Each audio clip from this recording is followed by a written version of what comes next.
Заманда бастай кетейік, иә? Бастай береміз бе? Мен біраз... Мұнда үш қана тыңдаушы қосылып тұр екен. Онда күтейік Екеу онда ғана кішкене. кішкене күтейік, иә? Аха. Қазір өзіңіздің жағдайыңыз қалай? Шүкір Ремиссиядамын, деп шүкір. айтуға келетін сияқты, иә, өте Иә, әдемі, сұлусыз, көз тимесін. Аха, рахмет, шүкір. жақсы. Оның бәрі еңбек жатқан. Иә, ол Күнде сіз күрес. пациенттің өзінің бірінші несі, күш қуаты, еңбегі, ең бірінші пациент. Толық дәрігерден де бұрын пациент. Есе ол өзі емделуге деген несі болса, құштарлығы болса, Құштарлық. иә, ең бірінші мойымау керек. Мойымай жаңағы көңіл күйі түспеу керек, эмоционально подавленный болып түсіп кетеді ғой кейде пациенттер. Сондай болмай, қарсы тік қарау керек. Ауруға қарсы тік қарап, мен сенен де күштімін деп жеңіп шығатын болса, осылай соңында керемет нәтижеге жетуге болады. Көп пациенттеріміз уже неге түсіп кетеді? Депрессияға түсіп, болды, өмір осымен аяқталды, бітті деп. Сонымен депрессияға түскен сайын емнен нәтиже толық көре алмаймыз. Сондықтан Атының өзі. Иә, атының өзі шошып кетеді. Мен салыстырып айтам пациенттерге. Сіз айтыңызшы, вот артериальное давление, например, гипертензия артериальный. Ол да тура сондай күніне кем дегенде 3 таблетка ішеді. Ең қарапайым, ең төменгісі қан қысымын түсіру үшін, холестеринді түсіру үшін, сосын деген тромбоциттердің агрегациясын басатын аспирин деген сияқты соны ішеді, например. Оның өзі ең қарапайым төмен қан қысымының өзінде 3 дәріні өмір бақи ішеді. Оларда ешқандай қорқыныш жоқ қой, қан қысымы бар деп қарапайым қабылдайды, жүреді. Тура сондай қабылдау керек біздің пациенттерде де. Қант диабеті, мысалы, өмір бақи инсулин қабылдау. Тура сол сияқты ғой біздерде де. Тек қабылдау атынан қорқама, сондай жағдайлар болып жатады.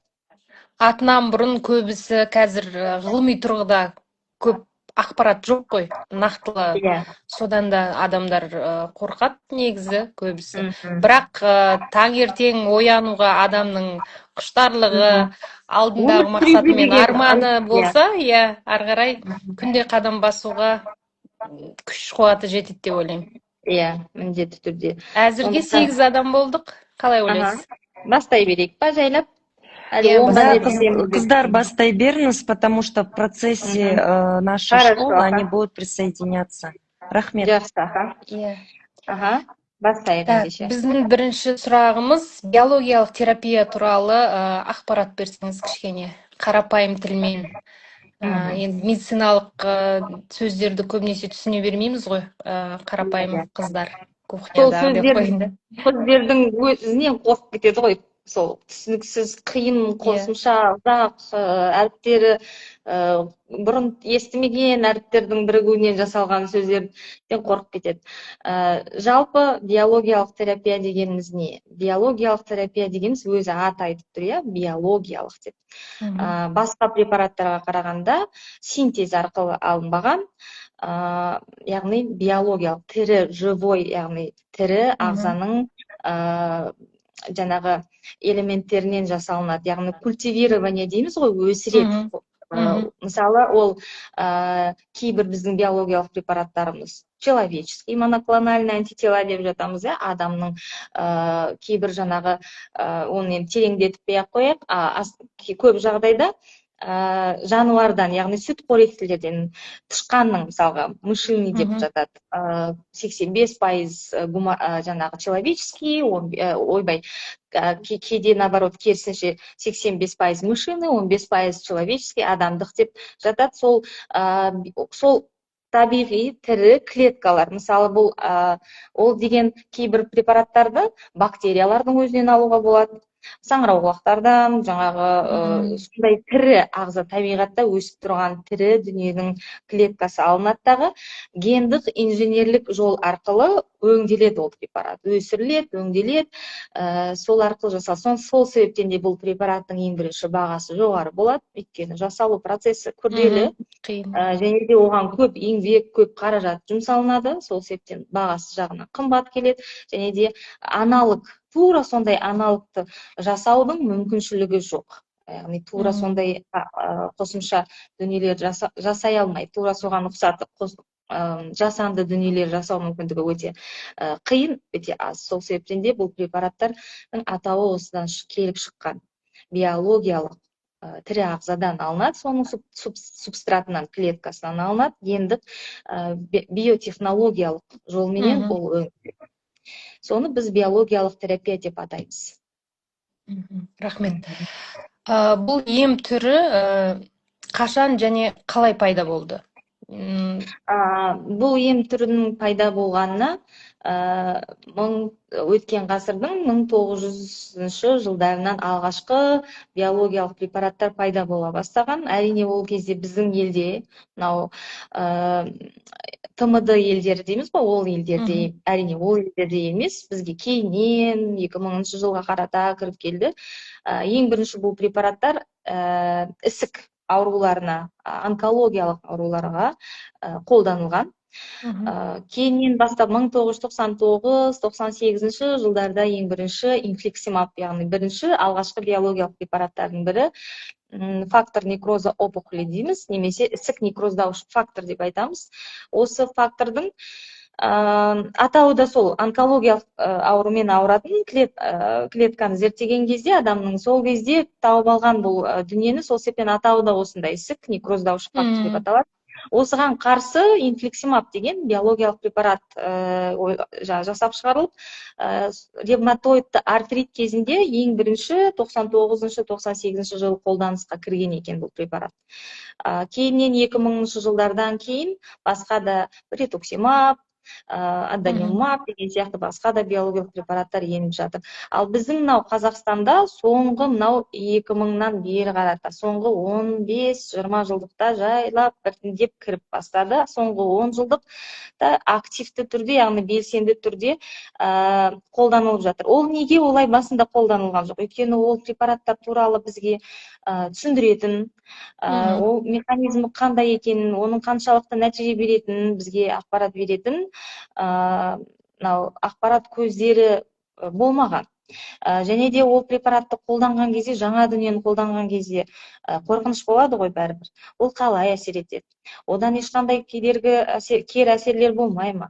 Пациенттің өміріне қауіп төндіретін жағдаяттар туындап қалмай ма деген зерттеулер кейіннен келе әрбір препаратты рандомизированный исследование деп айтады ғой. Яғни көптеген пациенттерді, 200-ден аса, одан да көп пациенттерге зерттеуді 24 айдан бастап 52 айға дейін, яғни соншама ұзақ уақыт ішінде зерттеу жүргізіп, соның қорытындысы шығарылады. Қорытындысында белгілі болады, қаншалықты нәтиже берді, неше пайыз пациенттің нәтижесін алдық, неше пайыз пациентте кері әсерлер болды, қанша пайыз пациентке мүлдем жұмыс жасаған жоқ бұл препарат, яғни әсері болған жоқ деген. Осындай зерттеу нәтижелері жылдар өте келе пайда болып, ол мынау біздің официальды жаңағы сайттарымыз бар емес пе, мынау британдық ревматологтардың ассоциациясы, яғни не дейміз, EULAR дейміз, сосын деген америкалық ревматологтардың ассоциациясы ACR, осы үлкен ұйымдардың сайттарында жарияланып отырады зерттеулердің нәтижесі. Осы негіздерге сүйене отырып, ақпараттар біртін келе пайда болып, бұл дәрінің шынымен де нәтижесі көп екенін, пайдасы бар екенін ақпараттар жинала келе, біртіндеп біздің елге де осы препараттар, біздің де пациенттеріміз осындай препаратқа мұқтаж, осындай емді алса екен деген мақсатпен, және де батыс елдерінің, дамып жүрген елдердің арасымен біздердің дәрігерлердің арасындағы байланыс пайда бола бастағаннан кейін, осы препараттар біздің елге де қазір соңғы 15 жылдықта өте жақсы жиі қолданысқа еніп келе жатыр. Келе жатыр. Әлі де дамып келе жатыр. Биологиялық препараттардың саны санаулы ғана тұғын. Қазір күннен күнге саны өсіп бара жатыр. Жалпы биологиялық терапияның ағзадағы жаңағы әсер ету процесін суреттеп берсеңіз. Биологиялық қандай? Мысалы, біз ең бірінші бұл жерде бүгінгі тақырып биология ғой. биологиялық терапия. Бірақ кішкентай ғана бір минутты бөліп кетуге болады. Базалық препарат. Ең бірінші ем базалық препарат. Базалық препаратты міндетті түрде өзінің аты айтып тұрған сияқты базалық. Негізгі емді осы препараттардан басталады. Основа, негіз, түпкі негіз базадан басталады. Түпкі негізді үлкен мән беру керек. Ол препараттарды толықтай дұрыс қабылдау керек, және де уақытында ең бірінші қаншама ерте тағайындалса, соншама биологиялық препаратқа қажеттілік ерте туындамайды. Себебі биологиялық Яғни екеуі қатар жүру керек, қатар жүру керек. Біріншіден биология ең бірінші қадам ретінде басталады, алғашқы қадам ретінде, және де қандай да бір себеппен биологияға өтуге тура келіп қалған кезде, міндетті түрде ол базалық препарат қатардан шықпайды. Ол сол бірге алдыңғы сапта тұрады. Өйткені онсыз толық нәтижеге жету мүмкін емес. Сол себептен пациенттерге айтқым келетіні базалық препараттарды міндетті түрде тағайындау бойынша үзбей қабылдауға өту керек. Биологияға өтсем, базалық препараттар керек емес деген түсінікті болмау керек басыңызда. Сондай түсінік болмау керек. Енді сол базалық препарат бізде толық иммунитеттің толық жүйесіне әсер етеді. Мынау бүкіл иммунитетті цитотоксикалық препараттар деп айтып жатамыз. Біздер ол деген әсіресе осы СКВ кезінде көп қолданылатын ревматоид артритке қарағанда.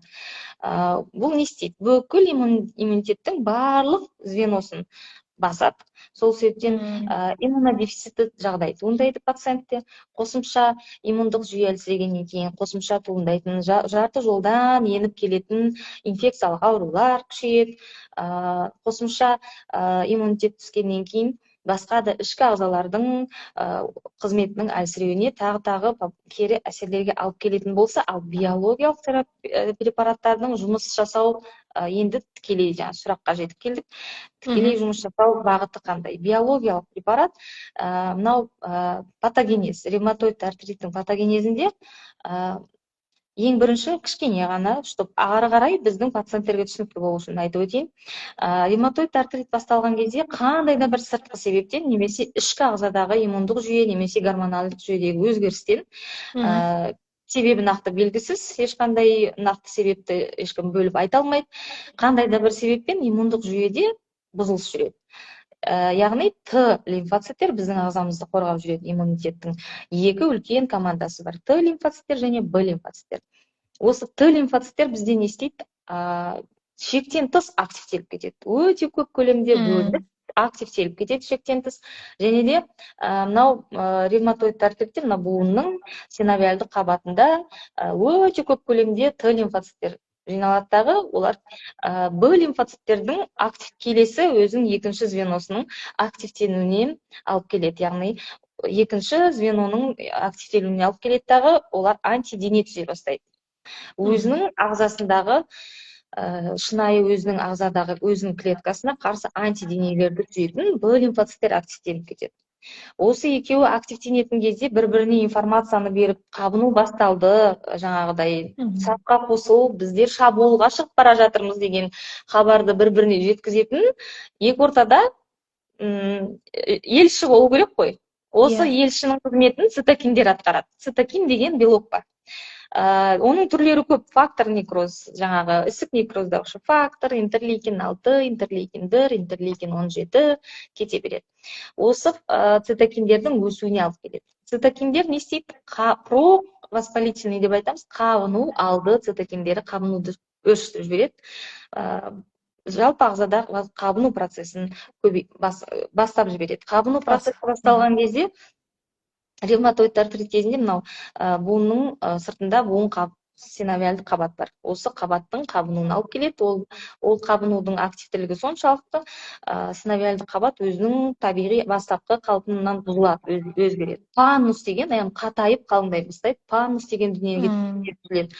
Сол панус не істейді? Ол мынау буынның арасындағы шеміршектік тінімен сүйектің ішіне еніп өсе бастайды. Одан сайын қалыңдап өсе бастайды да бара буынның екі ортадағы буынның шелдің жаңағы буынның арасындағы арақашықтықтың өте қысқаруына, шеміршек қабатының эрозияланып, сүйектің эрозияға, яғни эрозия деген сөз ол ыдырап жоқ болды деген сөз, яғни бұзылды деген сөз. Сондай эрозиясына алып келеді, және де оның нәтижесінде буында артқа қайтпайтын деформация пайда болады.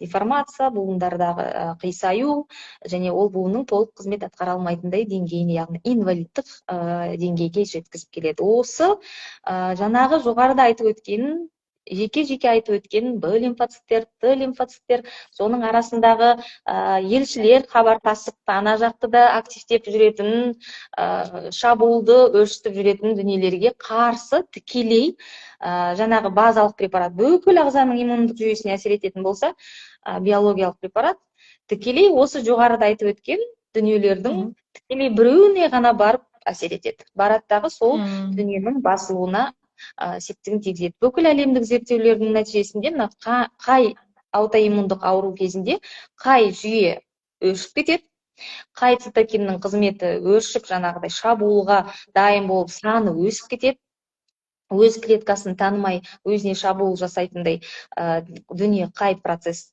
ауруда қай процесс көп жүреді, соған қарсы биологиялық терапия тағайындалады. Яғни ол барады дағы ағзаға түскен кезде тікелей сол ошағына барады, иә. Сол ошаққа барады, сол қабынуды шақырып, бәрін жаңағы қарсы жүріңдер неге шабуылға деп шақырып атқан цитокин, немесе Т лимфоцит, немесе Б лимфоцитке соны бар блоктайды. Барып соны блоктап қояды. Және ол жол блокталып қалғаннан кейін не болады? Қабыну процесі сол жерде үзіліп қалады. Цепочка, яғни байланыс үзіледі, қабыну процесі тоқтайды. Сол себептен де бұл препараттың кері әсерлері аз, базалық препаратқа қарағанда нәтижелілігі жоғары, өйткені таргетті, яғни тікелей нысанаға барып дөп түсуге септігін тигізеді. Сондықтан да биологиялық препараттың осы механизмі осы, қалай жұмыс жасайтын. Рахмет. Жаңағы базовый препараттарды айттыңыз ғой. Қандай негізгі препараттар бар қазіргі? Биологиялық препараттардың негізгі препараттары ғой, айтайын деген. Иә, сонымен бірге қатары жүретін, негізгі препараттар, база. Базадағы негізгі препараттар бұл ревматоидтық артрит кезінде метотрексат, немесе метаджек дейміз, қазір метафил деп аталады соңғы кезде. Екіншісі лефлунамид дейміз, лефну, солева, арава дейміз. Осы екі препарат, сосын деген сульфасалазин деген тағы таблетка түріндегі препаратымыз бар. Бірақ ревматоид артрит кезінде жиі қолданылмайды. Негізгі ем жаңағы метатрексат таблетка түрінде, метаджек, метафил бұл инъекция, яғни шприц дайын инъекция түрінде шығарылады. Лефну тек таблетка түрінде, 20 мг таблетка түрінде.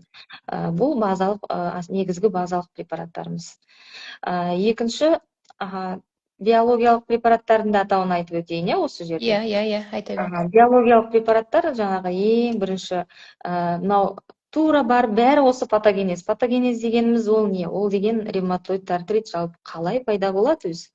Ол пайда болып, буынымыз бүйтіп қып-қызыл болып, немесе бүйтіп ыстық болып, ісіп, қозғалта алмай, орнымыздан таңертең тұра алмай төсектен, сондай болып қалатындай деңгейге алып келгенше, жаңағыдай не жүрді, қандай клеткалар осыған септігін тигізді дегенде, осы ең бірінші патогенезінде ісік некроздаушы фактор альфа, екінші интерлейкин 6, интерлейкин 1. Осы 3 цитокин негізгі механизмде қатысатын осы қабыну шақыратын цитокиндер.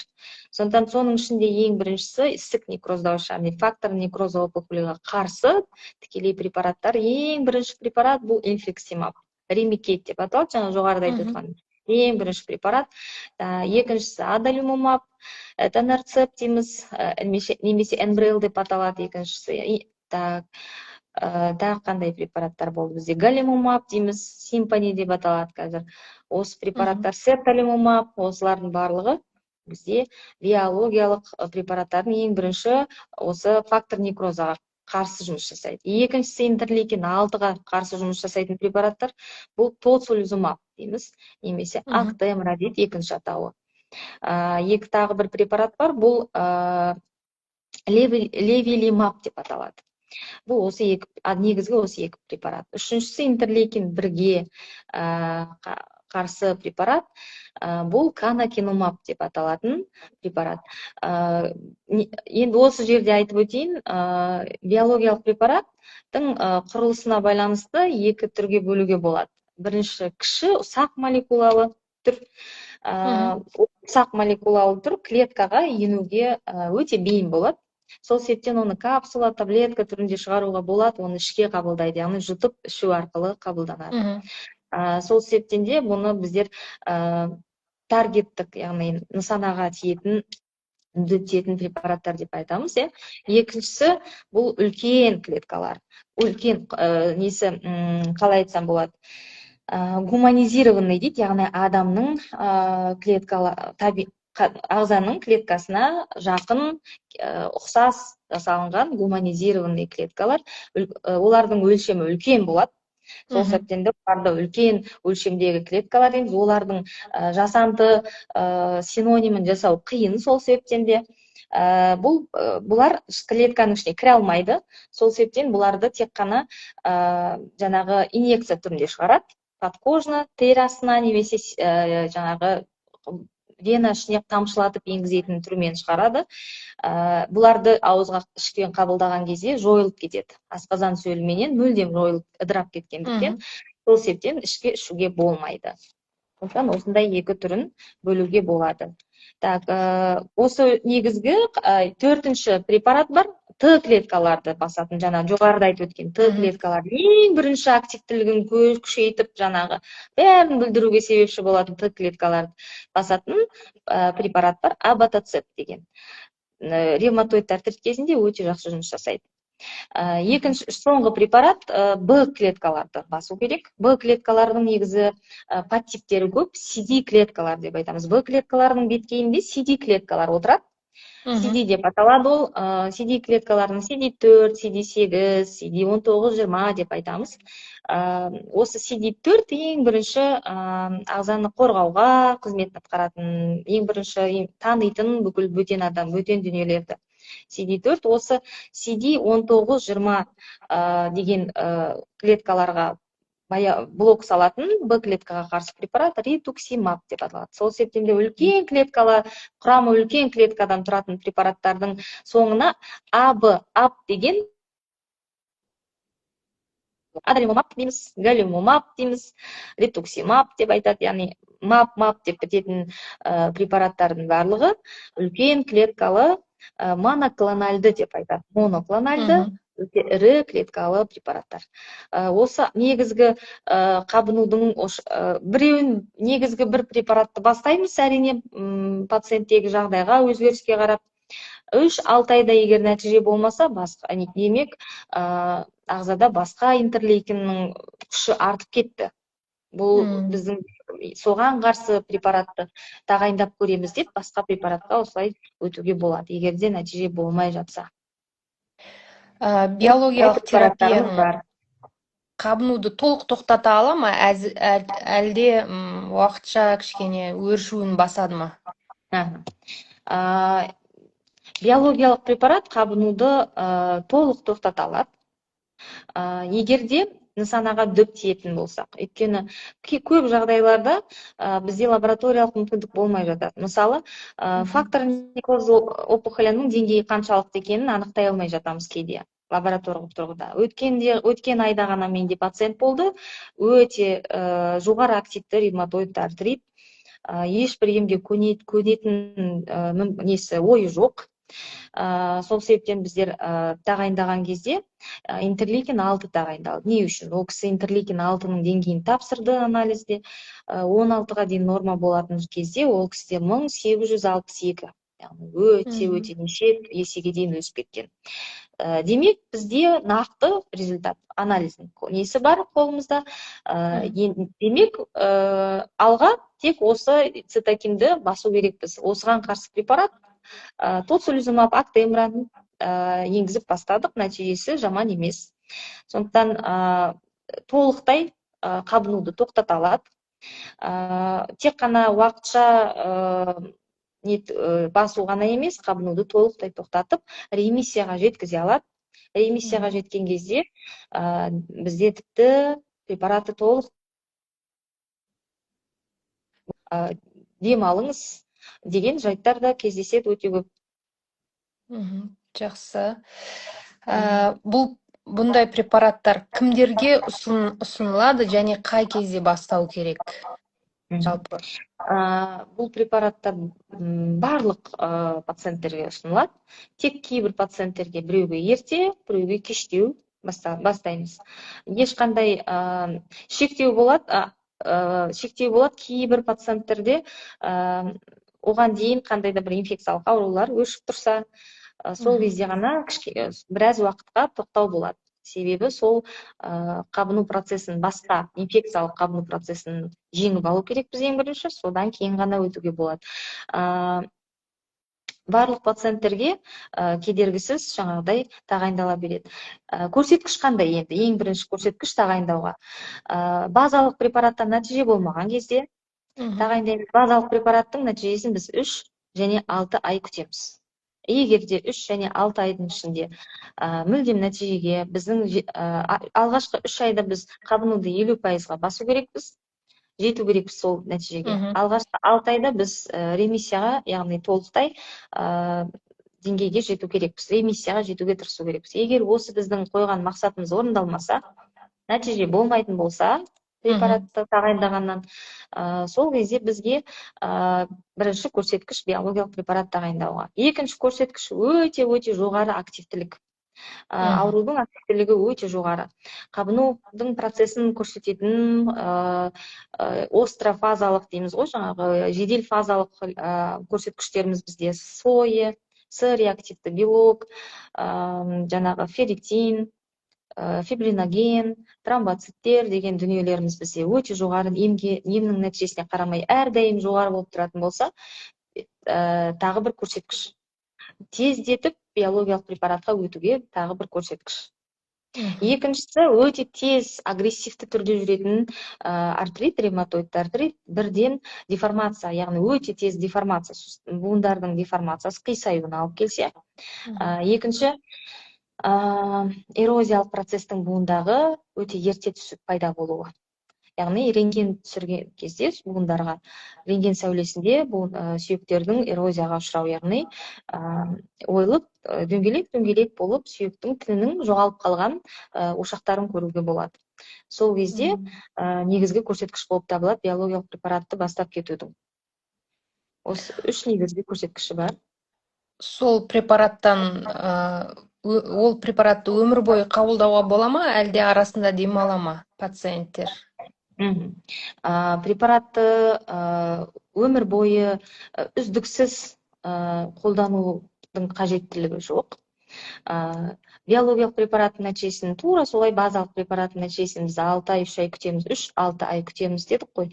Тура сондай биологиялық препараттында толықтай жұмыс істей ма бұл препарат осы ағзада жоқ па білу үшін 3-6 ай күтеміз. Бірақ та көп жағдайда 85% пациенттерде алғашқы 12 апта дейміз, 3 айлық, яғни алғашқы 4 апта кейбір пациенттерде, 6 аптада нәтиже белгілі бола бастайды. Яғни оң нәтижеге көріне бастайды. Ауырсыну азаяды, ісіну қайтады, таңертеңгі құрысу болмайды.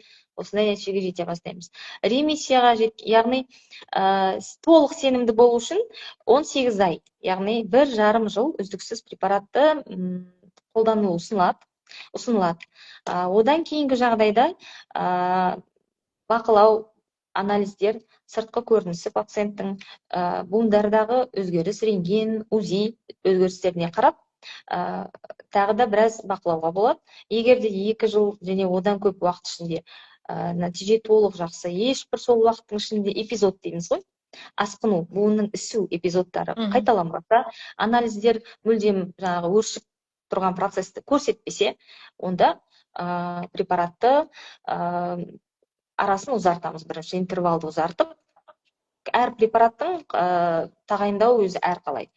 Мысалы, аделимумаб 2 апта сайын, галимумаб 4 апта сайын бір-ақ рет салынады. Этанарцеп, энбрил әр апта сайын 7 күнде, метотрексат сияқты салынады. Осылай ең бірінші арасын 2 есеге, 3 есеге, одан да көпке ұзартаймыз. Арасын ұзартқан кезде ағза қалай жауап береді? Яғни дәрі өзінің бұрынғы мөлшерімен тамшылап түспей қалды ғой ағзаға, үзіліп қалды арасы. Ондай кезде ағзада бірден кері белгілер пайда болмаса, нетуге дәріден толық ремиссия деген диагнозға, медикаментозды ремиссия диагнозын қоюға және препаратты тоқтатуға жол ашық болады. Препарат тоқтатқаннан кейін де бақылауда болады пациент. Кейбір пациенттер 2 жыл, 4 жыл, 5 жылға дейін, одан да көп уақытқа дейін ремиссияда препаратсыз жүруіне толықтай болады. Көп жағдайда кейбір басқа да сыртқы фактор, ішкі фактор ағзада, мысалы, бала босану, жүктілік туындап қалды әйел адамның ағзасында да, климакс периодына жетіп қалды әйел адам, мысалы. Ремиссияда жүр, препарат жоқ, ағзада климакс келді, климакс кезінде осы кезде қайтадан асқыну беру мүмкін. Өйткені ағзада гормональдық өзгеріс болды, осы өзгеріс иммундық жүйеге қандай да бір қайтадан бұзылыс әкелуі мүмкін. Немесе үлкен қатты стресс алады, инфекциялық ауруды бастан өткеріп, пневмония, вирустық ауру, ОРВИ ауыр түрін бастан кешіп қалуы мүмкін. Сондай жағдайларда травма, өте қатты травма, ДТП алуы мүмкін пациент. Өте ауыр стресс алып қалуы мүмкін. Осындай сыртқы және ішкі факторлардың әсерінен қайтадан ремиссиядағы жағдай асқыну, реактивация дейміз, қайтадан активке түсуі мүмкін. Ондай кезде қайтадан барлық дүние тағайындалатын болады. Осы кезде қосып кеткім келеді, яғни балаларда да осы аутоиммундық ауру, ревматоид артрит жүреді ғой. 2 жастан бастап балалар ауруы мүмкін.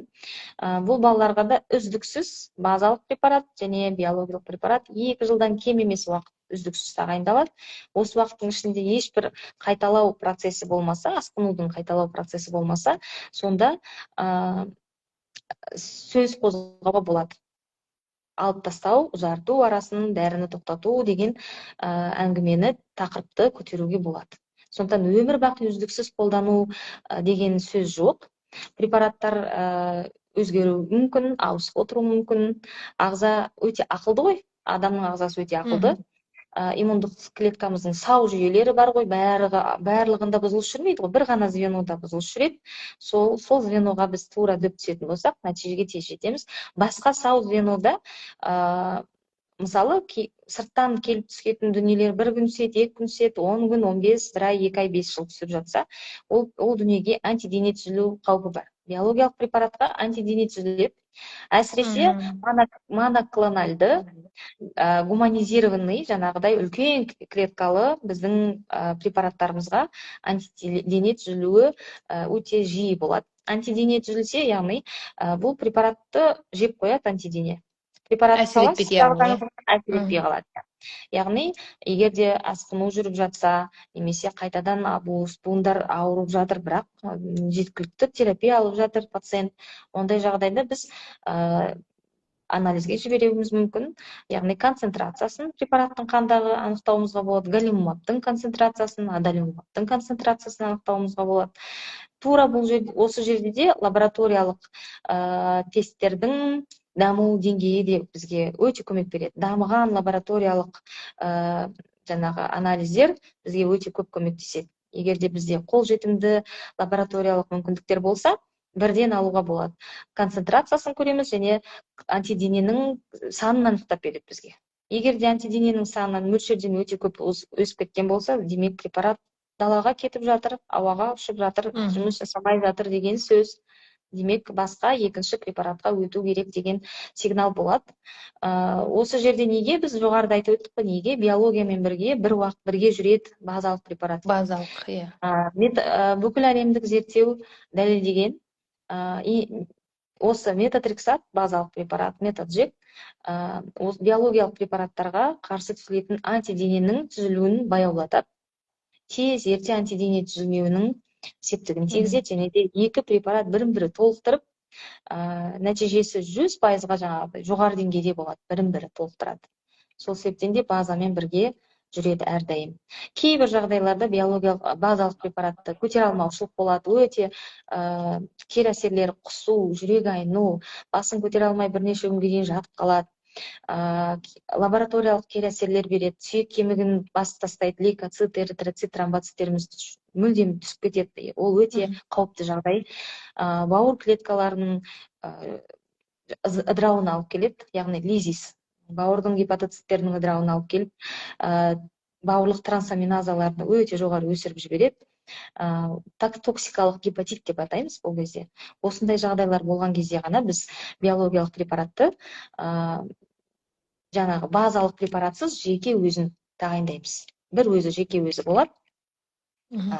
Ондай жағдай туындамаған кезде бірге жүреді мүмкіндігінше. Жалпы бұл терапияны естіген кезде адамдардың, пациенттердің реакциясы, сосын олар неден қорқады көбінесе?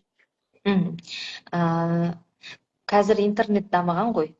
Көп ата-аналардың барлығы, балалар ауырса егер, пациенттердің барлығы өте ақылды, грамотны, барлығы интеллигент пациенттеріміз өте көп. Яғни қандайды бір терапияны тағайындаған кезде олар ең бірінші ізденіп оқиды өздері. Интернет желісіндегі ақпараттарды оқиды. Сондықтан да олардағы ең бірінші қорқыныш препаратты қабылдаған кезде асқынулары, кері әсерінен қорқады пациенттер. Олардың ол препараттың беретін негізгі емдік нәтижесінен де гөрі асқынуынан қорқып жатады. Яғни миф деп жатамыз ғой, мифы деп айтамыз. Биологиялық препаратты қабылдаған кезде онкология дамиды екен ағзада, ойбай, біреуін емдеймін деп онкологиямен ауырып қалсам қайтем деген ең бірінші қорқыныш. Көп сұрақты осылай пациенттердің беретін сұрағы. Екіншісі, жаңағы туберкулез болады екен ғой мен. Туберкулез пайда болады екен деген сондай қорқыныш болады. Сосын деген химия препарат деген түсінікті ұстап алған көбісі пациенттер. Қандай да бір препарат тағайындасақ, олардың ең бірінші қоятын сұрағы бұл химия препарат екен ғой. Химия препарат не екен, что такое химия препарат, не ол деген сұраққа олар әрине жауап бере алмайды, ол сұрақты қойсаңыз. Бірақ химия терапия деген сөзден білмеймін, өзінің ол терапияның не екенін білмесе де қорқады. Бірақ яғни химиотерапия бұл онкологияда қолданылатын препарат екен ғой. Менде онкология емес қой, оны неге маған саласыздар? Одан менде қан өзгерістер болады ғой ағзамда деген қорқыныш. Пациенттерде негізгі қорқыныштар осылар. Егер де пациентпен толық түсіндіру жұмысын жасасақ, бұл не препарат, ол қалай жұмыс жасайды, және де бүкіл әлемдік әсіресе EULAR деп жатты ғой, жаңа британский ревматологтардың ассоциациясы, екіншісі ACR, америкалық ревматологтардың ассоциациясы. Осы ассоциациялар жылда бізге рекомендация, ұсыныстар, бізге жаңағы толық жаңағыдай қосымша жаңалықтар, жылда жүргізіліп жатқан зерттеулердің нәтижесінен келіп шыға, бізге тактиканы ұсынып береді жылда.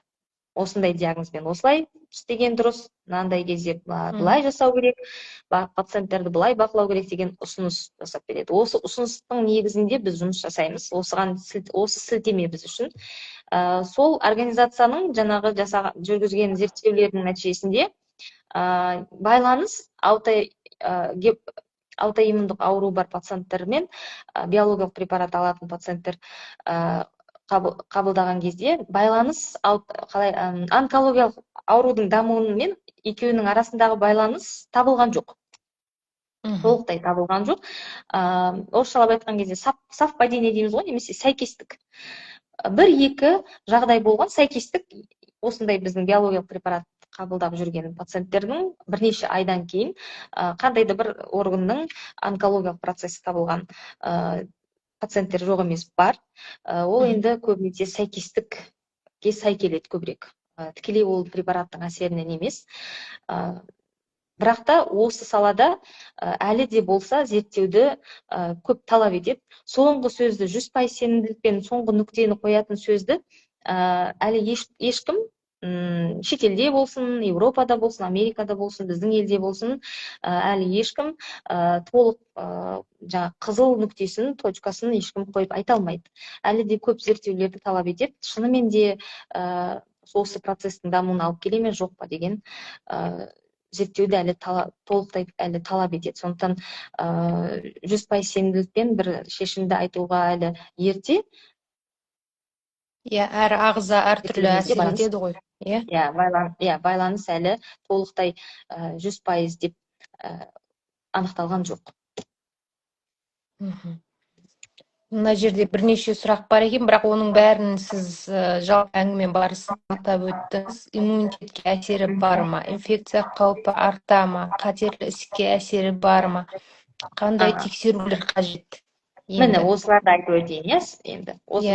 Ең бірінші иммунитетке әсері бар ма? Иммунитетке әсері жоқ емес, бар.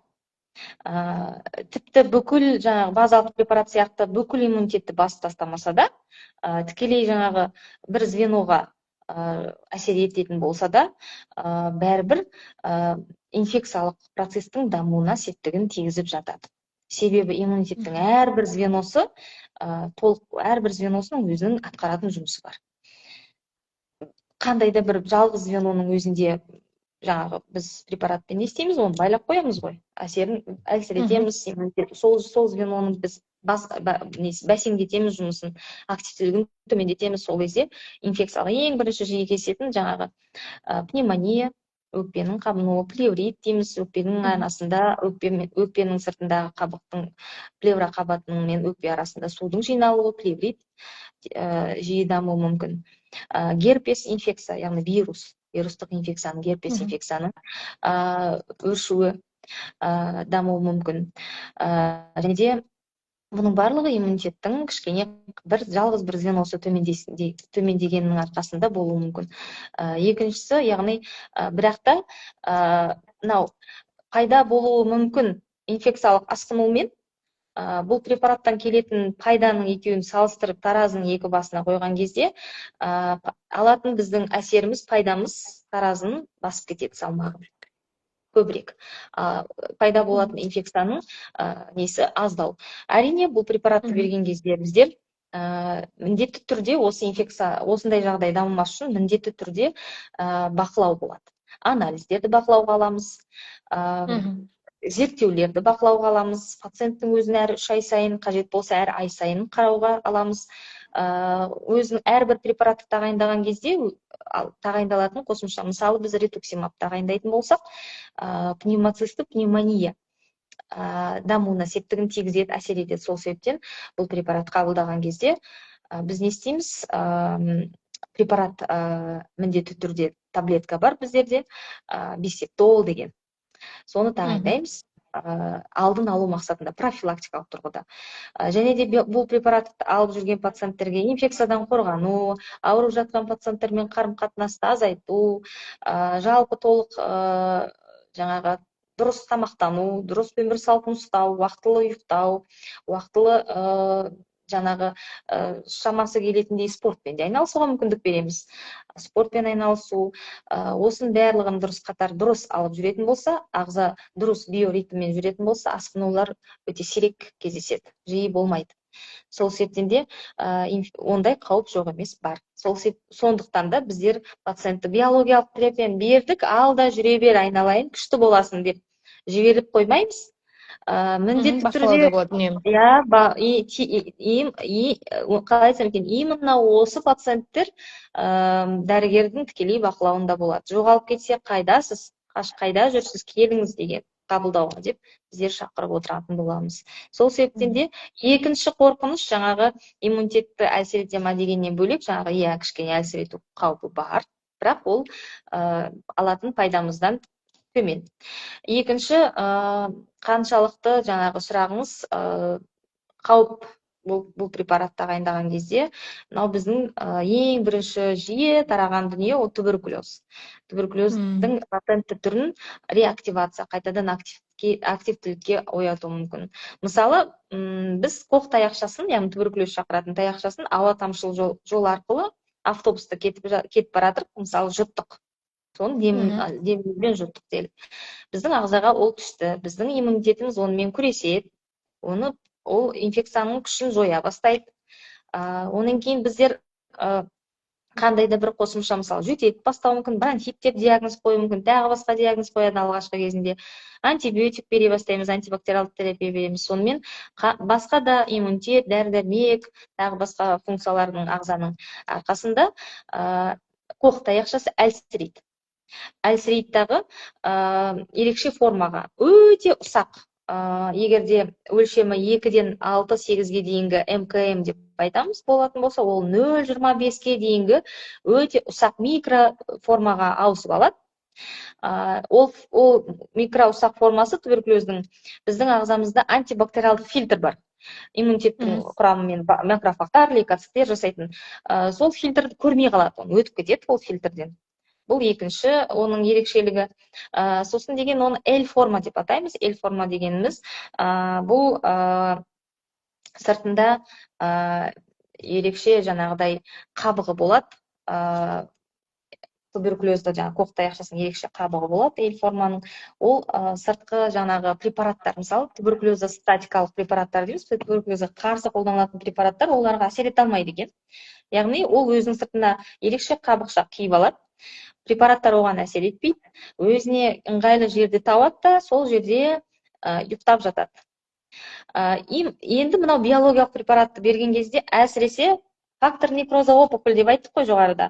Осы ісік некроздаушы факторға қарсы препарат, мысалы галимумаб, адалимумаб дедік, осы препараттар, инфликсимаб, осы препараттар осы L клетканың сыртында қабықша бар емес па? Сол қабықшаны ыдыратып жібереді екен, жойып жібереді екен да. Сол қабықша жойылғаннан кейін сырт ішінде жаңа тығылып жатқан туберкулездің таяқшасы оянып сыртқа шығады. Қоқ таяқша оянып сыртқа шығып, көбейіп, латентті туберкулездің дамуына септігін тигізуі мүмкін. Осындай бір қауіп бар. Сол себептен де бұл препараттар қабылдаған пациенттерге біз әр 6 немесе 12 ай сайын диаскин тест, квантиферондық тест тапсыруын талап етеміз. Рентген алды және боковой проекция дейміз, 2 проекцияда рентген өкпені немесе КТ, өкпенің КТ-сын түсіреміз. Осылай бақылауда ұстаймыз. Нәтиже дұрыс па? Демек, дәрі препарат жалғастырылады. Осындай контроль тікелей болу керек. Осы негізгі осы препараттарды зерттеу барысында өте көп жиі туберкулездің активтелуіне себепші болған екен. Сол себептен де осындай бір керемет кішкене кері әсері бар. Сұрақтың құрамында тағы қандай? Да, хотела присоединиться, девочки. Да, Гульнарочка, тогда вот много вопросов там. Прозачитаете, да, доктору? Все, рахмет. Так, өмір сапасына әсер етуі. Қандай өзгерістер байқалады? Ауырсынуға әсері қандай? Нәтиже қашан көрінеді? Қалыпты өмірге оралу мүмкін бе деген сұрақтар бар екен? Қалыпты өмірге оралуға толықтай мүмкіндік бар. Препараттан нәтиже көргеннен кейін толықтай жұмыста істейді. Әйел адам болса балада табады. Сыртқы ортадан бөлінбейді. Социумнан, әлеуметтік ортадан ажырамайды. Толықтай спортпен де айналысуға рұқсат береміз. Барлық толықтай қалыпқа келуіне мүмкіндік бар. Бұл бір. Сіздің жаңағы сұрақтардың құрамын сөйлеу барысында кішкене нетіп жатырмын, пропустить етіп жатырмын ғой деймін. Нәтижесі қашан көрінеді дейді, сосын ауырсыну физика. Өзіме жазып алайыншы, ключевой сөздерді ауырсыну жарайды, жақсы. Нәтижесін жоғарыда айтып өттік, бұл неге 3-6 айда негізі көреміз. Бірақ та үздіксіз толық нәтижеге, ремиссияға жеттік, дәрі толықтай жұмыс жасады. Осы ағзада толықтай біз күткен нәтижені алатын деңгейге дейін жұмыс жасады деген период бұл 18 ай, 1,5 жылдың ішінде. Бірақ алғашқы белгілерді кейбір пациенттерде 4 аптада, кейбір пациенттерді 8-12 аптада нақты көре бастаймыз. Ауырсынуға әсері. Мынау тура тағы да патогенез. Егер де қабынуды шақырып отырған синовиальды қабықтың қабынуына, ол жерде чрезмерный деп айтамыз ғой, мөлшерден тыс өте көп синовиальды сұйықтықтың жиналуы, оны синовит дейміз, ісіп кетеді бұл не? сол сұйықтықтың жиналуына септігін тигізетін, қабынуды өршітетін, буынды деформацияға алып келетін процессті шақырып отырған біз цитокинді басатын болсақ, қабынудың мынау цепочкасын, механизмін үзіп тастайтын болсақ, әрине қабыну жоқ жерде ауырсыну да жоқ деген сөз. Яғни ауырсынуға әсері толықтай 100% деуге болады. Үлкен рахмет. Енді қорытындылау. Ага, да, в комментариях очень вопросов. Да, комментарийлер көп екен. Қорқудың қажеті бар ма? Негізгі кеңесіңіз қалай? Сосын жаңағы бұл терапияға, яғни терапияны бастауға шешім қабылдаудың алдындағы нені ескере кету керек пациент? Жарайды, қысқа қылып айтып өтейін. Қорқудың қажеті жоқ, ешқандай да. Кез келген дамыған қазір медицина өте алда. Кез келген препараттардың ішінде барлық препараттардың кері әсері бар. Жоқ, кері әсері жоқ препарат жоқ. Сол себептен де енді тікелей басқа да біздің мынау антибиотик болсын, вирусқа қарсы препараттар болсын, солармен салыстырғанда биологиялық препараттар тікелей керек нүктесіне ғана, таргетке, нысанаға ғана барып дөп тиетін болғандықтан олардың кері әсері де аз. Басқа дәрілермен салыстырған кезде. Сол себептен оған қорқудың қажеті жоқ. Тікелей инвалидтік деңгейге жетпеу үшін, ауруды ертерек басып ремиссияға жету үшін, яғни ауруды жеңіп шығу үшін қорықпау керек бұл препараттан. Қорқып жүретін болсақ, қанша ерте тағайындасақ, препараттан соншалықты ерте және 100% нәтижеге жетеміз. Егер де созып буындар деформацияға жетіп қойғаннан кейін қабылдайтын болсақ, әрине күтетін нәтижемізді де ұзақтау күтеміз, алатын нәтижемізде 100%-ға жетпеуі мүмкін. Сондықтан қорқудың қажеті жоқ. Бұл препаратты тағайындайтын кезде енді нені ескереміз? Жаңағыдай туберкулезбен ауырды ма жоқ па деп сұрақ қоямыз. Міндетті түрде диаскин тест аламыз. Өкпесін рентгенге КТ-ға түсіреміз. Және де ішкі органдардың басқа да патологиялары жоқ па? Арнайы патология, яғни онкологиялық процестер жоқ па? Басталып келе жатқан онкологиялық процестер жоқ па? Басқа да жүрекке, өкпеге қатысты ешқандай күрделі аурулар жоқ па? Солардың барлығын тексереміз. Барлық тексерістен оң нәтижемен шығатын болсақ, диаскин тестпен бірге фтизиатр, онколог дәрігерлеріне жібереміз пациентті. Осы өздеріне қатысты дүниенің активті түрде онкологиялық процеспенен туберкулездік процестің жоқ екенін шешімін беретін болса, міндетті түрде препаратты тағайындап бастап кетеміз. Ары қарай 6-12 ай сайын контрольда ұстап отырамыз. Және де басқа да инфекциялық аурулар жоқ па? Мысалы, өте жоғары деңгейде Эпштейн бар, цитомегаловирус, вирус жаңа простого герпеса дейміз, қарапайым герпестер өршіп тұратын болса ағзада, егер де пневмония болып жатырса, міндетті түрде біз тағайындаудан әрине кішкене кедергі болады. Бірінші сол дүниелердің бәрін емдейміз, содан кейін барып. Сосын деген міндетті түрде микрореакция дейміз ғой, сифилиске қарсы анализ алыну керек. Сол дүние жоқ па? Өте коварный инфекция дейміз ғой. Сосын ВИЧ. Адамның иммунды тапшылығына ВИЧ-ке қарсы анализ міндетті түрде алынады. Егер де сондай анализдің бәрі кері көрсеткіш беретін болса, бәріне оң жақсы нәтижемен отрицательный болып шығатын болса, тағайындау бастап кетуге болады. Яғни осы анализдерсіз бұл препарат тағайындалмайды. Пациенттерге беретін кеңес, ең бірінші базалық препараттан қорықпау керек. Бірінші базалық препаратты көп пациенттер қабылдамайды, мойындамайды, өзіндегі болып жатқан өзгерісті мойындамайды. Диагнозды қабылдау сонымен бірге симбиозно, дружно аурумен бірге өмір сүре білу керек. Сол ауруды күресе білу керек, қарсы қасқая тұрып, осы дүниені жасамайды көп жағдайда. Пациенттер терапевтикалық окно, алғашқы 3-6 айлықты жіберіп алады. Кейін келген кезде біз нәтижеге жетуіміз 100% болмайды. 50%-ға, 30-70%-ға төмендеп кетеді. Ол деген сөз, біз уже адамның инвалидтік деңгейге ерте жетеміз. Бұндар ылғи да ауырады, кәдімгі сізбен біз сияқты өмір сүруі қиындайды деген сөз болады.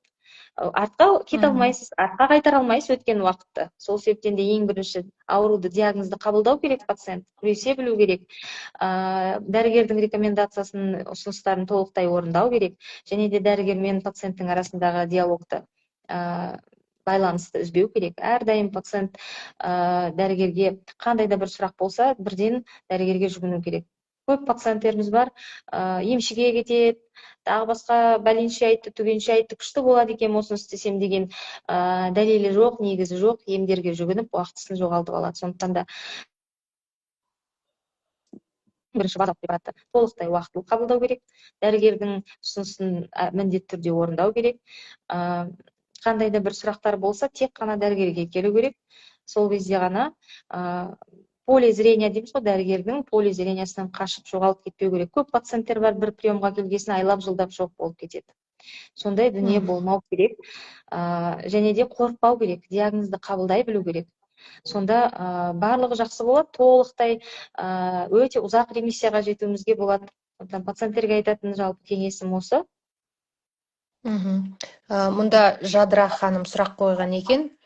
Ретуксимабты алғаннан кейін қатаң бақылауда болады деп атап өттіңіз дейді. Соны ревматологтың ба, әлде жаңағы терапевттің бе деп сұрақ қойыпты. Екеуінің де бақылауында болу керек. Ретуксимабтың схемасы қандай? Бірінші алғашқы дозаны саламыз, 2 жұмадан кейін салынады, 2 апта, 14 күн. Ары қарай әр 6 ай сайын алып отырады ретуксимаб. Бұл кезде туберкулезға тексерілудің қажеттілігі сондай бір үлкен деп айта алмаймын, бірақ алғашқы препарат тағайындалатын кезде және жылда 1 рет тексерілу артықтық етпейді. Ретуксимабтың кері әсері қандай? Ретуксимабтың кері әсері лейкопения шақыруы мүмкін. Лейкоциттер түсіп кетеді. Тромбоциттердің ең негізгі кері әсері.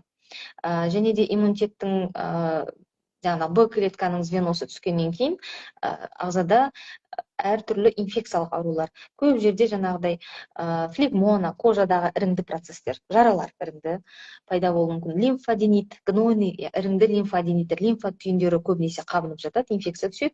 Немесе инфекция түспейді емес, барлығымызға да түсіп жатыр, бірақ соны иммунитет не істеп жатыр? Бірден утилизацияға жіберіп жатыр, ауру шақыртырмайтындай.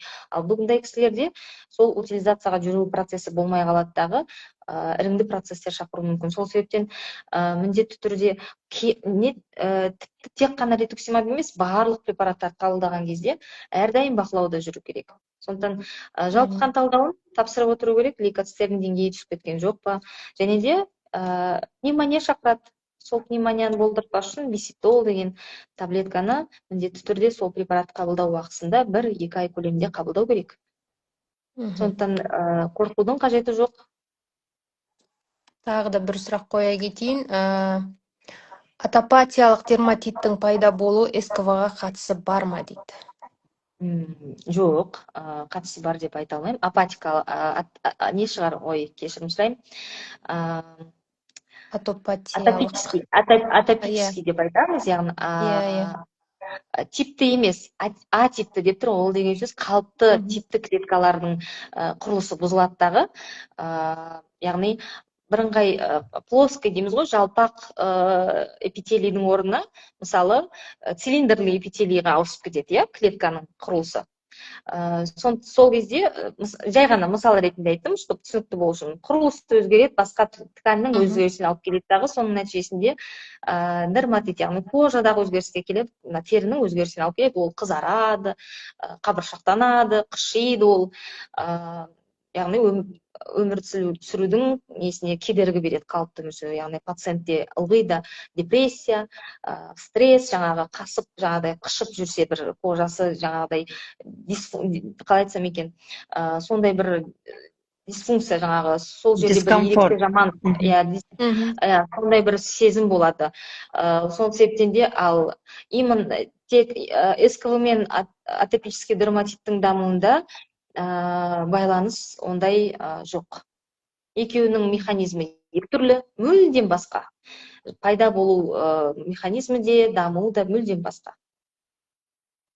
Қымбат ханымнан тағы да бір сұрақ. Биологиялық препараттың оригиналы мен аналогының айырмашылығы қандай дейді? Жаңа жоғарыда айттым ғой, биологиялық негізгі препараттың құрамы соншалықты күрделі болғандықтан, оның аналогын жасау қиын деп. Бірақ сонда да жасалып жатады.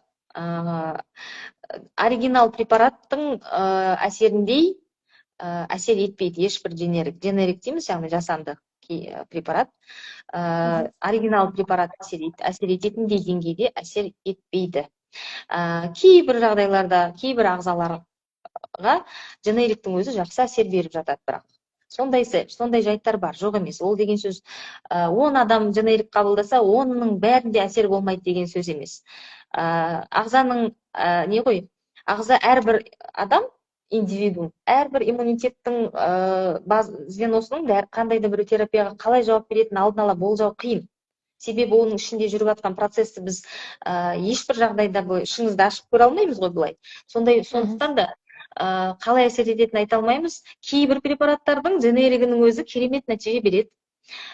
Кейбір препараттардың дженеригі мүлдем нәтижеге жете алмаймыз. Әсерін ешқандай сезінбейді пациент. Жақсаруды жаңағы өзінің денесінде, буындарында ешбір сезінбейді. Сондықтан ағзаның ерекшелігіне байланысты да көп жағдайда. Кейбір пациенттерде дженериктің өзі жақсы әсер беріп жатады. Бірақ та негізінен оригинал қолданған дұрыс. Тағы да бір сұрақ қымбат ханымнан. Біз Химураны ала алмай жүрміз дейді. Жыл сайын биоаналогтарын береді дейді, және қымбат дейді. Хумира бұл адалимумаб фактор. Бұл енді қандай диагноз екенін айтып өтпепті, иә? Жарайды. Хумира көбінесе ревматоид артрит кезінде де тағайындалады. Адалимумаб қой құрамы негізі, международный непатентированный название дейміз ғой сол.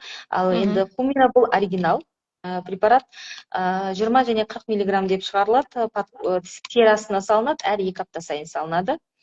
Енді бұл препаратты көбінесе увейд, ревматоид артрит кезінде көздің тамырлары қабынады.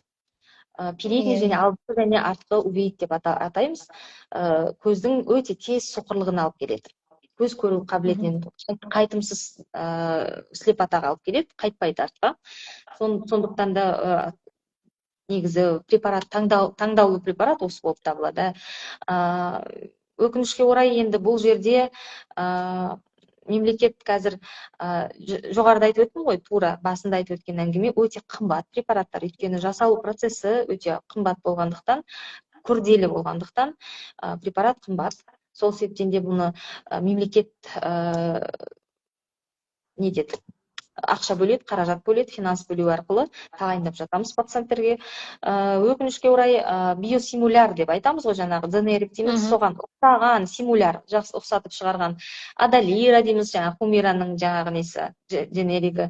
Сосын қазір беріп жатыр, 2 жыл болып қалды ғой деймін, беріп жатқанына атын ұмытып тұрғаным.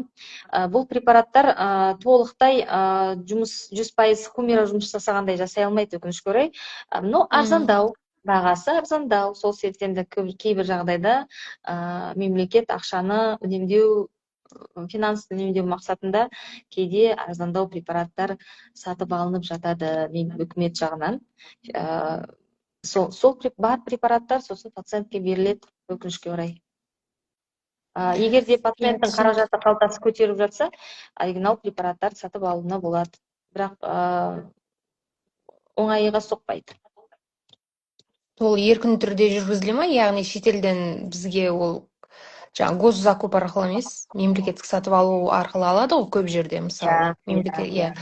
Ал енді ал өзіміз қалай табамыз? Өзіміз еркін, қазір бұрын табу өте қиын болатын. Бұлай аптекаларда, дәріханаларда жоқ болатын. Қазір соңғы кезде ондай дәріханалардың саны да артып жатыр. Айтека базасы арқылы жазсаңыз, көп аптекалардан, дәріханалардан табуға болады. Және де оригинал көп препараттар біздің Қазақстанға көбінесе алып келінеді Турциядан, Түркиядан алып келінеді. Және де осы Түркияның екі ортада бізге дәріні тасымалдайтын сондай дүниемен айналысатын кіші жаңағы қалай айтсам екен, жеке нелер бар, азаматтар бар. Аптекалар, Сол иә. азаматтар, жеке жаңағы мемлекеттік емес жаңағы дәріханалар бар. Солар арқылы, барына шүкір солардың. Егер олар болмаса, біз қайдан табатын едік мысалы. Кейде мемлекеттен сатып алынған препарат уақытында жетпей қалады, кешігіп жатады. Ал бізге үзуге болмайды. Сондай жағдайларда біз өзіміз қалтамыздан ала тұрамыз ғой, 1-2 айды. Иә, әсіресе жылдың басында, сосын жылдың аяғында. Жылдың басында 3 ай, март айына дейін жоқ препарат. Жылдың аяғында бітті, жоқ. Жетпей қалды дейді. Жетпей қалады, бітті, жоқ. Сондықтан да сондай жағдайлар кезінде пациенттерге не үшін біз МСЕК-қа жібереміз, не үшін жаңағы еңбекке жарамсыз деген бірінші, екінші санатты береміз. Не үшін? Сол қаражатты дәрі болмай қалған кезде сатып алу үшін, сол препаратты сатып алу үшін, сол алатын қаражат қолдарына мемлекеттен берілетін көмек ақшаны сол дүниеге жарату керек. Біз пациенттерге солай түсіндіреміз. Сіз алып отқан көмек ақшаңызды басқа дүниелерге жаратпаңыз, сол шотыңызда жиналып тұрсын.